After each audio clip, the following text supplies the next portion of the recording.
This story is titled, I Was Falsely Accused of Cheating by My Wife, Lost My Kids, and Spent Years Rebuilding My Life. When she found out I became rich, she tried to sue me for alimony. I turned the tables in the most unexpected way. Hey everyone! Before we jump into today's video, I need your help. We've noticed the channel is losing some traction, and subscribing is one of the best ways you can support us. It's quick, free, and it helps us keep bringing you awesome content. Your support means the world. Let's keep this channel growing together. Thanks so much. Now let's start the video. Using throwaway for obvious reasons. This is going to be a long one, guys, but I promise it's worth the read. TLDR at bottom. So I, 34, male, need to get this crazy story off my chest because the last few years have been like something out of a bad Netflix drama, except it actually happened to me. It's taken me a while to be ready to write this all out, but here goes. I guess I should start with some background. I was your typical computer science nerd in college. You know, the kind who practically lived off energy drinks and could code for 12 hours straight. Got my degree from a decent state school. Not MIT or anything fancy. Just a regular college in the Northeast. Right after graduation, I landed a job at this small tech startup that was trying to build cloud security software. Not going to give too many details because I don't want to dox myself, but let's just say it was one of those typical 5 guys in a WeWork type startups. The pay wasn't great at first, like $65,000 a year in a pretty expensive city, but they offered stock options. More on that later. And I figured it was worth the gamble. Plus, the founders seemed like they actually knew what they were doing, unlike some of the other startups I interviewed with that were basically just burning through VC money. This is where I met Amy, not her real name, obviously. It was the most cliche meet cute ever. I was at this local coffee shop near our office, running on like 2 hours of sleep because we had a big deployment the night before. Totally knocked my coffee all over her MacBook. I felt like such an idiot, but she was surprisingly cool about it. Ended up buying her a new one. Maxed out my credit card, but worth it LOL. And somehow that turned into getting drinks, which turned into dating. Amy was working as a dental hygienist at the time. Super smart, funny, definitely out of my league looks-wise. We just clicked, you know? She actually seemed interested when I rambled about coding stuff, and I loved hearing her absolutely wild stories about nightmare patients at the dental office. We got married after 2 years of dating. Nothing fancy, just a small ceremony in her parents' backyard. Used most of our savings to put a down payment on a small starter home in the suburbs. The commute sucked, like 45 minutes each way, but the schools were good and we were thinking ahead. Kids came along pretty quick after that. Lily was born in 2016, and Max followed in 2019. Not gonna lie, those first few years were rough. Trying to balance a startup job with midnight feedings and diaper changes, there were days I literally forgot if I'd showered or not. But Amy was amazing with the kids. She cut back to part-time at the dental office so she could be home more, and we made it work. The startup was growing slowly but steady. We went from 5 guys in a WeWork to about 50 people in a real office. I got promoted to lead developer, then engineering manager. The stock options kept vesting. I had about 200,000 shares at 50 cents each. Honestly thought they'd probably end up worthless like most startup stock, but figured I'd hold on to them just in case. We had a pretty good life going. Nice neighborhood, decent schools, family vacations to Disney every other year. Nothing crazy expensive, but the kids loved it. Had cool neighbors too. Lots of young families, block parties in the summer, that whole suburban dream thing. Amy made friends with all the other moms. I'd grab beers with some of the dads while our kids had playdates. Normal, boring, happy life. Then Mike and Jessica moved in next door in 2021. Mike was this wannabe fitness influencer type. You know the kind, always posting workout videos on Instagram. Had his garage set up like a CrossFit gym. Super friendly at first, always offering to help with house projects and stuff. Jessica worked long hours at some law firm in the city, so Mike was home a lot during the day, working on his brand or whatever. Looking back now, I can see all the red flags. But when you're working 50 to 60-hour weeks trying to keep a startup alive through COVID, plus dealing with 2 young kids, you miss things. Or maybe you see them but don't want to believe it. Amy started working out at Mike's garage gym. Said she wanted to get in shape after having the kids. Started wearing makeup to go work out. Who does that? Would come back all giggly and energized? I actually thought it was good at first. She seemed happier, had more energy. God, I was fucking stupid. So Mike and his CrossFit obsession next door. At first it was just little things, you know? Like I'd come home from work and he'd be helping Amy move furniture or fixing something in our backyard. Always shirtless BTW because apparently shirts aren't a thing. When you have abs, I was working crazy hours at the startup because we were trying to close this huge deal with a major tech company. Can't name names but think FA-Yang level. Had a ton of security features to build, and deadlines were insane. Some weeks I was pulling 14-hour days, basically only saw the kids on weekends. Amy seemed understanding at first, but then the comments started. Mike says you should make time for family. Mike thinks it's important to have work-life balance. Mike manages to run his business and stay in shape. Like, cool story, Amy. But Mike's business is posting gym selfies on Instagram while my job actually pays our mortgage. Then she started getting really into fitness. And when I say really into it, I mean obsessed. Suddenly our grocery bill doubled because everything had to be organic and grass-fed. Started buying all these fancy supplements that Mike recommended. Our kitchen looked like a GNC threw up in it. The workout schedule got weird too. Used to be like 3 times a week at normal times. Then it was every day, always when I was at work or with the kids. She'd come back all flushed and happy, hair wet from showering at the gym. Started wearing makeup to work out. Who TF does that? Bought all this expensive Lululemon stuff because apparently her old Target leggings weren't good enough anymore. But the really weird stuff started with her phone.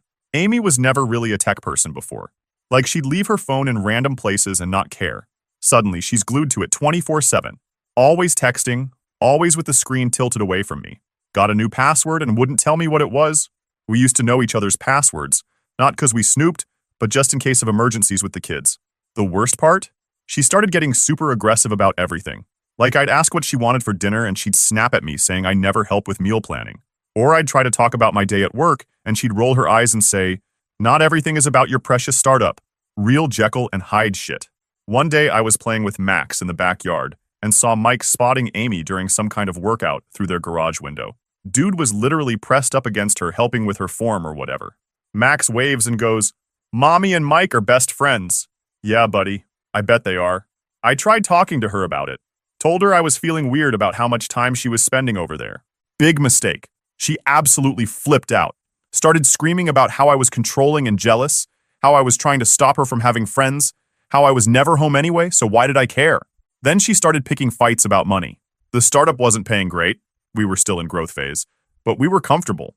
Suddenly nothing was enough. She wanted to renovate the kitchen, needed a new car, wanted to send Lily to some fancy private school.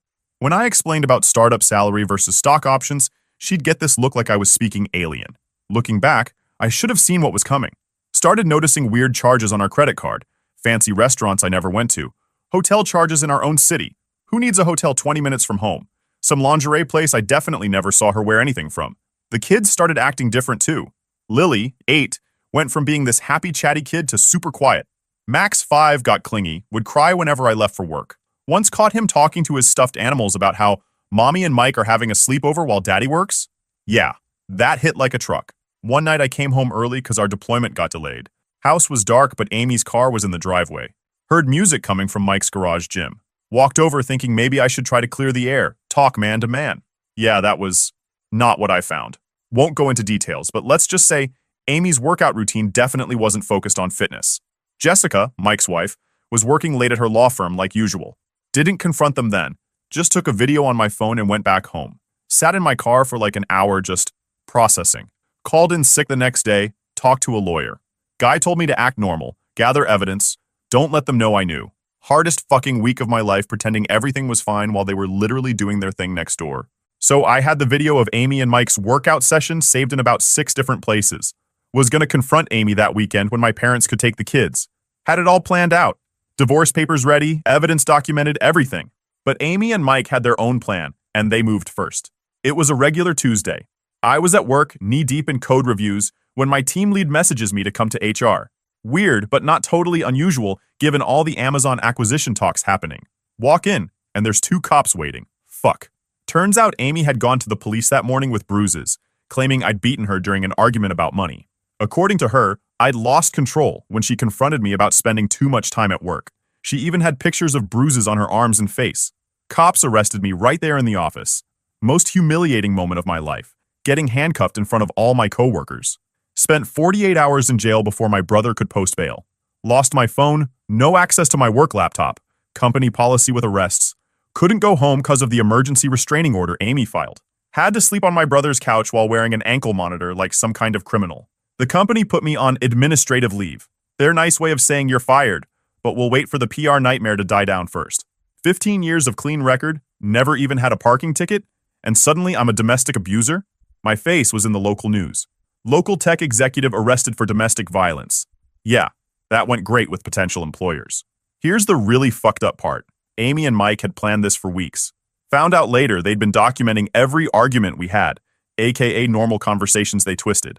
Taking pictures of any time Amy bumped into something and got a bruise. She's clumsy AF, always has been. Building this whole fake history of abuse. They even got some of the other neighborhood moms involved.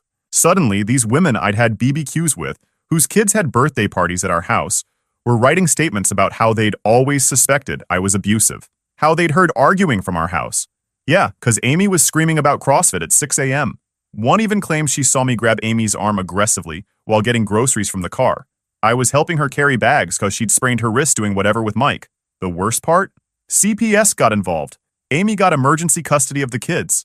I went from seeing my children every day to being allowed supervised visits for 2 hours every other weekend. Do you know how fucked up it is to have to see your own kids in some depressing government building while some social worker takes notes about every interaction? Had to cash out some of my stock options just to afford a lawyer. Company bylaws said I could keep the rest as long as I'd been there over 5 years. Thank God for small mercies, I guess. Moved into this depressing studio apartment near my brother's place, 'cause it was all I could afford with the legal bills and child support payments. Lily wouldn't even look at me during visits. Found out Amy had told her I was sick in the head and needed to get better before I could come home. Max would just cry and ask why I didn't love them anymore. Try explaining domestic violence allegations to a 5-year-old. Actually don't, 'cause it's fucking impossible. Lost most of my friends too. Funny how people disappear when you're accused of something like this. The few who stuck around were mostly guys from work who'd seen how much I'd sacrificed for my family. They knew the real story, but their hands were tied with the legal stuff going on.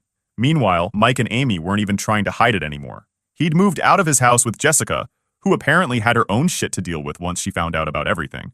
They were posting gym selfies together, going to restaurants, acting like they were some perfect couple, using my child support money to fund their little love story. Had to start driving Uber on weekends, just to make ends meet. Went from leading engineering teams to picking up drunk college kids at 2 a.m. The irony? Some of my passengers were interns at my old company. Try keeping it together when some 22-year-old is talking about the amazing project you got fired from. Remember those stock options I mentioned? The ones I had to partially cash out to pay for lawyers? Yeah, this is where shit gets wild. But first, let me paint you a picture of rock bottom. I was living in this 400-square-foot studio apartment that smelled like the previous tenant's 50 cats had a party. Working 2 jobs, junior dev at some corporate hellhole during the day, only place that would hire me with the DV charges pending. An Uber driver at night, eating ramen and peanut butter sandwiches to afford child support.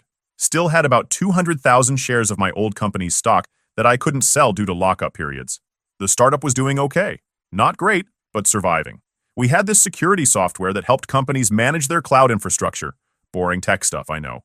Amazon Web Services had been sniffing around for a while, but nothing serious. Then Log4j happened. For non-tech people, imagine someone found a way to break into basically every company's computer system through a tiny hole nobody noticed. That's Log4j. Our software happened to be really good at finding and fixing that hole. Right place, right time. One random Tuesday, I'm picking up my phone between Uber rides and see like 50 missed calls. The startup's getting acquired by AWS. Stocks going from $4 to $247 per share in the buyout. Did the math like 20 times cause I thought I was hallucinating?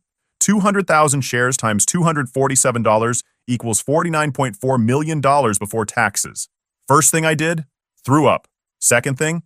Called my lawyer. Third thing? Threw up again. Here's where it gets fun. The acquisition news made local headlines. Local tech startup acquired by Amazon for $2.1 billion. My name was buried in there somewhere as one of the early employees. Guess who reads local tech news? Amy's lawyer. Within 24 hours, I get this email from Amy. First one since the arrest. All sweet and concerned, like we're still best friends or something. Hey, hope you're doing well. Been thinking about our situation. Maybe we should talk about what's best for the kids. Translation. I heard you're rich now. Let me get my claws in. I didn't respond. Took a screenshot. Sent it to my lawyer. Then went back to my Uber shift. Needed to keep appearances normal while everything finalized. The acquisition would take 3 months to close, and I didn't want Amy causing problems before then. But Amy wasn't done. Next day, Mike's at my regular coffee shop. Totally coincidental, right? Tries to act all buddy-buddy. Hey man, water under the bridge. We all make mistakes. Amy's really sorry about everything. Yeah, sorry she accused me of beating her, got me arrested, took my kids, and ruined my reputation. But now that I'm worth millions, let's be friends. Such a convenient change of heart. Kept driving Uber right up until the acquisition closed. The looks on passengers' faces when they'd recognize me from the news articles. Priceless. Aren't you that guy who... Yep, that's me. Your millionaire Uber driver. The day the money hit my account was surreal.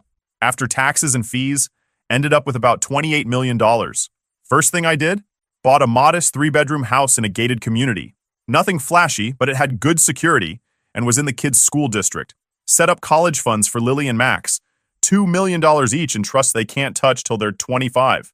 Started a small software consulting business, mostly to keep busy and have a legit income source that wasn't surprise AWS acquisition. Hired a few of my old teammates who'd stuck by me through everything. Then Amy made her move. Got served with papers at my new house. She wanted half the acquisition money, claiming we were still technically married when the stock value increased. Plus back child support calculated on my new net worth, and primary custody cause obviously a violent abuser. Shouldn't have millions to spend on kids. The irony?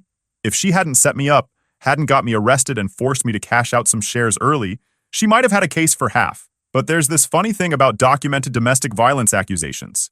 She showed up at my new house on a Sunday morning. Hadn't seen her in person since the court dates. Looking all sad in this modest Target outfit. Quite a change from her usual Lululemon everything. Barely any makeup. Eyes all puffy like she'd been crying. Can we talk? She asks, like we're in some Lifetime movie. It's about the kids. It's always about the kids with her. Funny how they weren't her priority when she was busy destroying their dad's life. But I let her in. Had security cameras everywhere and my phone recording in my pocket. Trust issues? Nah, just experience. She sits there in my living room, crying about how Mike had manipulated her. Apparently he'd convinced her I was cheating. Projection much? Said I was gonna leave her broke and take the kids. Rich coming from the guy who literally helped frame me for abuse. He was so controlling, she sobbed. He made me file those charges. I was scared and confused. Sure, Amy. Those bruises just appeared magically, and those witness statements wrote themselves. Then comes the real kicker. I know I messed up, but I'm still legally your wife. The stock value increased while we were married. I deserve half for the kids. Fucking hell. This woman had me arrested, took my kids, nearly ruined my career, and now wants half my money? The audacity is actually impressive. The kids miss you, she continues, watching my reaction.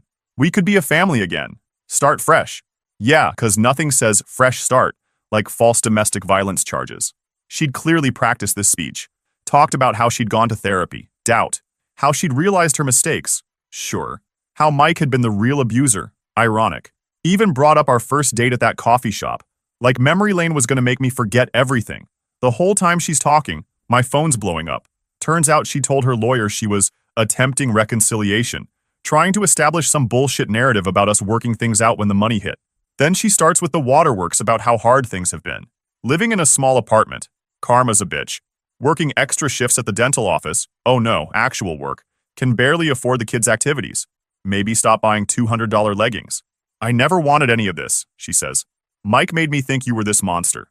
But now I see he was the real monster. Right, because Mike forced her to 1. Cheat for months. 2.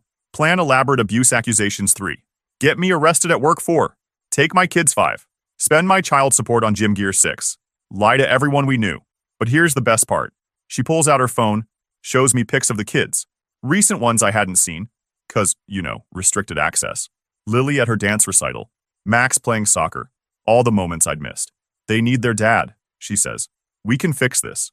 Translation, I'm broke. You're rich. Let's pretend I didn't completely fuck up your life. Then she drops the bomb. I've talked to my lawyer.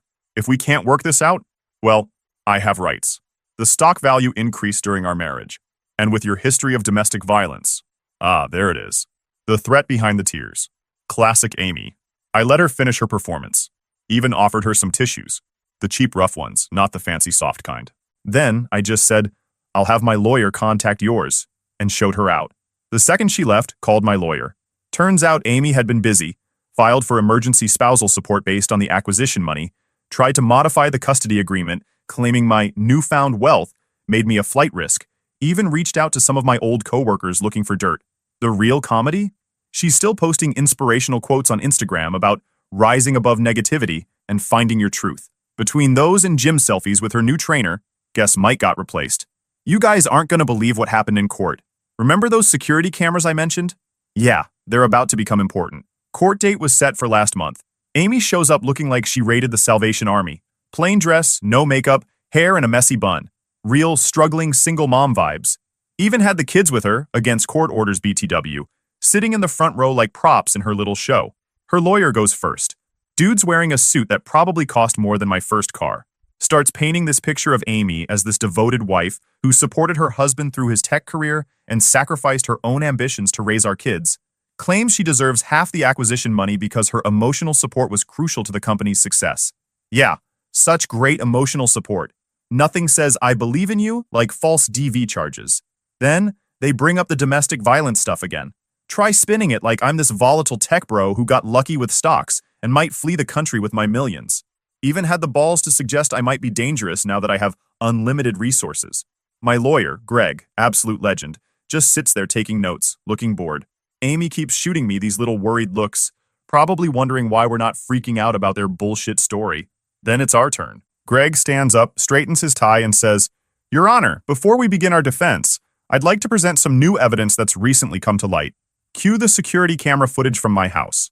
See, Amy didn't just visit once with her fake reconciliation act. She'd been coming by almost every day when I was at my office, trying to get in, and guess who was with her half the time? Mike. The cameras caught them planning the whole thing. Amy and Mike sitting in his car outside my house, literally rehearsing her emotional speech. Caught her planting some fake evidence in my mailbox, letters she'd written to herself about being afraid of me, dated before the DV charges. Even got them laughing about how easy it would be to take half my money. But wait, there's more. Remember those bruises she used to frame me? Turns out my Ring doorbell caught her and Mike staging those too, back when they were still neighbors. Video shows them using makeup to create fake bruises, taking photos, even practicing her scared wife face. The judge's face during all this? Priceless. Amy looked like she was gonna throw up. Mike, who got subpoenaed to appear, kept trying to leave, but the bailiff made him stay. Then Greg drops the nuclear bomb. Turns out Amy and Mike had been trying to pull similar scams with other people. Found 2 other guys in different cities, both successful tech workers, both falsely accused of abuse, both got taken to the cleaners and divorce settlements. Amy and Mike had it down to a science. The real MVP? Jessica, Mike's ex-wife. She's a lawyer herself and had been building a case against them for months. Came to court with a whole file of evidence, texts, emails, bank records showing how they'd split their previous scam money. By the time Greg was done, Amy's lawyer looked like he wanted to crawl under the table. Started backpedaling so fast I thought he'd fall over. Your Honor, my client may have been confused about certain events. Judge wasn't having any of it. Called a recess, came back an hour later looking pissed as hell. Threw out Amy's claim for the stock money, ordered her to pay my legal fees, and referred the whole case to the DA for potential fraud charges. But the best part? The custody modification. Judge took one look at those videos of Amy and Mike plotting to scam me and ordered an emergency custody evaluation. Kids are with me now while Amy gets investigated for perjury and fraud. Oh, and Mike? Dude tried to run as soon as court ended. Literally sprinted for the parking lot. Got caught by Jessica's new boyfriend, who happens to be a cop. Talk about karma. I will update you guys soon. Final update time. A lot's happened since the court showdown 3 months ago. First off, Amy and Mike got arrested. Turns out running multiple fraud schemes across state lines is federal territory. FBI's been building a case against them for weeks. They found 3 other victims besides me. All tech guys, all got hit with false DV charges, all lost everything in rigged divorces. Amy and Mike had their scam down to a science. The kids are with me full-time now. Not gonna lie, it's been rough. 2 traumatized kids plus 1 dad learning how to be a full-time parent equals some serious chaos. First week, I burned dinner 3 times, sent Lily to school with mismatched shoes, and completely forgot about Max's show and tell day. But we're figuring it out. Hired a child psychologist who specializes in parental alienation cases. Dr. Sarah, not sharing her full name, is amazing with the kids. Lily finally opened up about how Amy and Mike coached her to say she was scared of me. Max had been told I didn't want to see them anymore because I loved money more than them. Who does that to their own kids? The house thing worked out better than expected. Moved us to a nice neighborhood with good schools, but nothing flashy. Got a gaming room for Max, kids obsessed with Minecraft, and let Lily design her own bedroom, currently very pink. Security system that'd make Fort Knox jealous, but it helps them feel safe. Started working from home full-time. My consulting company's doing well, but the kids come first now. Got a solid team handling most projects while I focus on being dad. Funny how life works. Spent years chasing success in tech, and now my biggest achievement is making Max laugh at my terrible dad jokes. Amy's facing 15 to 20 years for fraud, perjury, and some other charges I don't fully understand. Her lawyer tried to cut a deal, but the feds aren't playing. Turns out they really don't like organized fraud schemes targeting tech workers. Who knew? Mike rolled on Amy the second things got serious. Dude literally cried in FBI custody. Claimed she was the mastermind, probably true, and he was just a victim of her manipulation. Definitely BS. He's still looking at 10 years minimum. Jessica, Mike's ex, has been surprisingly awesome through all this. She's helping the feds build their case and has been great with the kids. They remember her from when we were neighbors, and she comes over sometimes to bake cookies with them. No drama, just genuine care for two kids who've been through hell. The money stuff sorted itself out, set up proper trusts for the kids, invested in some boring but stable stuff my financial advisor recommended, and started a foundation helping fathers fighting false DV charges. The foundation's already helped 3 dads get their kids back. Dating? Yeah, that's a hard no right now. Trust issues aside, I'm not bringing anyone new into my kids' lives until they're ready. They've dealt with enough adult drama for a lifetime. Some unexpected good came from all this, though. Remember my old company? The one that fired me after the DV charges? Their CEO called personally to apologize, offered me a consulting gig, declined, and wrote a public letter clearing my name. Didn't need it anymore, but it meant something. Lily's doing better in school now. Her teachers say she's smiling again, participating in class. She's joining the science club next semester. Turns out she's got her dad's nerd genes after all. Max is still Max. Endless energy, and a heart too big for his body. He's decided he wants to be a computer game maker who helps people when he grows up. The neighbor who wrote that false statement against me came by last week to apologize. Said Amy had convinced her I was dangerous. Showed her fake evidence. We're not going to be friends, but it's one less person looking at me like I'm a monster. Some days are still hard. The kids have nightmares sometimes. Lily gets anxious when I'm out of sight too long. Max asks at least once a week if I'm sure I want them living with me. But we're healing. Taking it one day at a time. TLDR. Ex-wife and CrossFit bro. Facing federal charges. Got my kids back. Focusing on being a dad and helping other fathers in similar situations. Edit. Holy shit, this blew up. Thanks for all the support through this whole saga. Edit 2. To everyone asking about the foundation. Yes, we're legit. But no, I'm not sharing links. Don't want to dox myself. Edit 3. For everyone asking about updates, if anything major happens with Amy's case, I'll post again. But for now, focusing on my kids and our fresh start. Final note. Changed some small details throughout these posts for privacy, but the core story is 100% true. If you're a father going through something similar, document everything, get a good lawyer, and don't give up. Your kids need you.